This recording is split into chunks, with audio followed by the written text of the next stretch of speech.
Insurgency Sandstorm, the original Insurgency and Day of Infamy have a special place in my heart because that's how I started my YouTube journey, and I found a very supportive community despite me not being able to pronounce most of the English words. I met a lot of friends that were really awesome, and I really had a lot of amazing moments.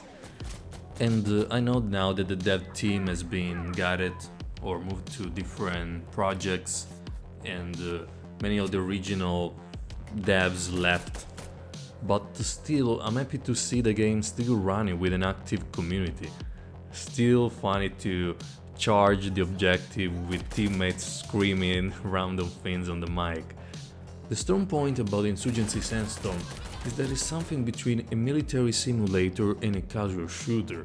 So you have the experience of both in a fast manner. What I mean by that, in military simulator you have to wait sometimes a lot before reaching an engagement, you have to learn a lot of basic things before starting, while in Insurgency Sandstorm you can have the experience right away, but also the harshness is there. You can die in one hit, you have to be careful, handle your recoil. And the same goes for casual shooters. You can just try to run around and have a fast experience. There are game modes for that, but also while having that immersive heads-up display without things popping up in your face every 2 seconds, minimap and stuff. And it makes you focus on the experience of the game instead of what you get out of it. And I think that everyone remembers the first time they had multiple kills in Insurgency or Insurgency Sandstorm, because the satisfaction is much higher than any casual shooter because of the difficulty of the game. This game is not easy. When you first start you get killed, you don't know what's going on, you get frustrated. But when you get through it and learn and manage to get that kill, that enemy that was killing you all the time, you realize that yes, it's possible also for me, and it's very rewarding. But we also have to look at the disadvantage of this system, that every game like this encounter, like Rising Storm 2, like games from other genres like Chivalry 2, in which you have objective game modes in which one team attacks and the other defends. Eventually, the more experienced team will win, because you have players that know very awesome spots and will kill everyone, in detriment of the experience of the less experienced player. So the more you are experienced, the more you enjoy the game, but the more you make the other team which are not as experienced miserable. And that's what drives away part of the community, and it's part of the game. And I don't know if there is a solution, because even Chivalry tried to balance things out, trying to have some sort of matchmaking system, but it's hard to make a very balanced match, to be honest. That's where, in my opinion, comes in clutch the commander system in Insurgency Sandstorm, which comes from Day of Infamy, in which an observer and a commander can call in fire support. And for the security, when you call the helicopters, most of the people on the open space have to find cover, so you basically control part of the map, and if the objective is open, it's very easy to win that engagement just by calling the helicopters. Even inexperienced player with a good commander can advance and have a fun time.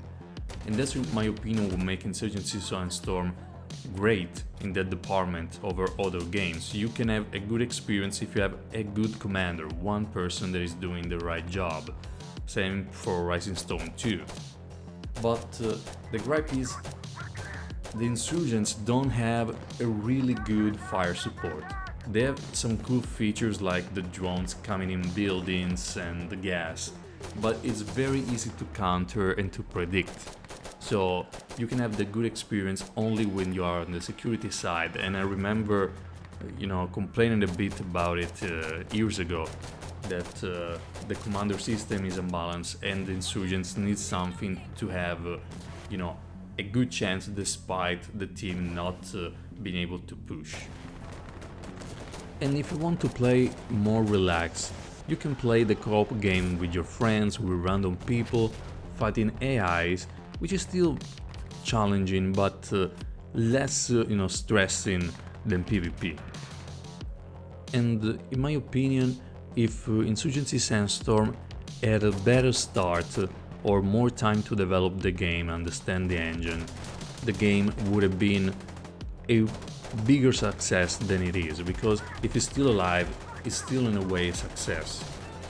Looking back, instead of DLCs, if they immediately release mods for the game, it would have been fantastic. Many things would have been coming out immediately for the game that would help it survive. And if they focus on quality and diversity instead of quantity, instead of adding, the maps are cool, new maps are always cool to see, new weapons are also cool to see, but if they focus more on making the whole experience of the game much better, with more tools to rush, with more tools to defend, add cool gadgets, cool things, in my opinion the game would have been much better.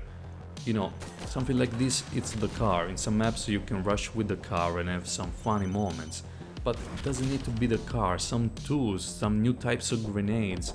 In my opinion, it would have diversified the experience for players and give players that move on from the game a new reason to come back. I want to try this new method, I want to try this new grenade, I want to try this new defensive tool. And I know it's easy to talk from the future looking back, but what I'm hoping is that Insurgency Sandstorm in some way continues to survive, that the new dev team continue to support it, and that we see new cool games coming out in the future, something that we can enjoy all together. So guys, thank you for watching, and I'll see you on the next video.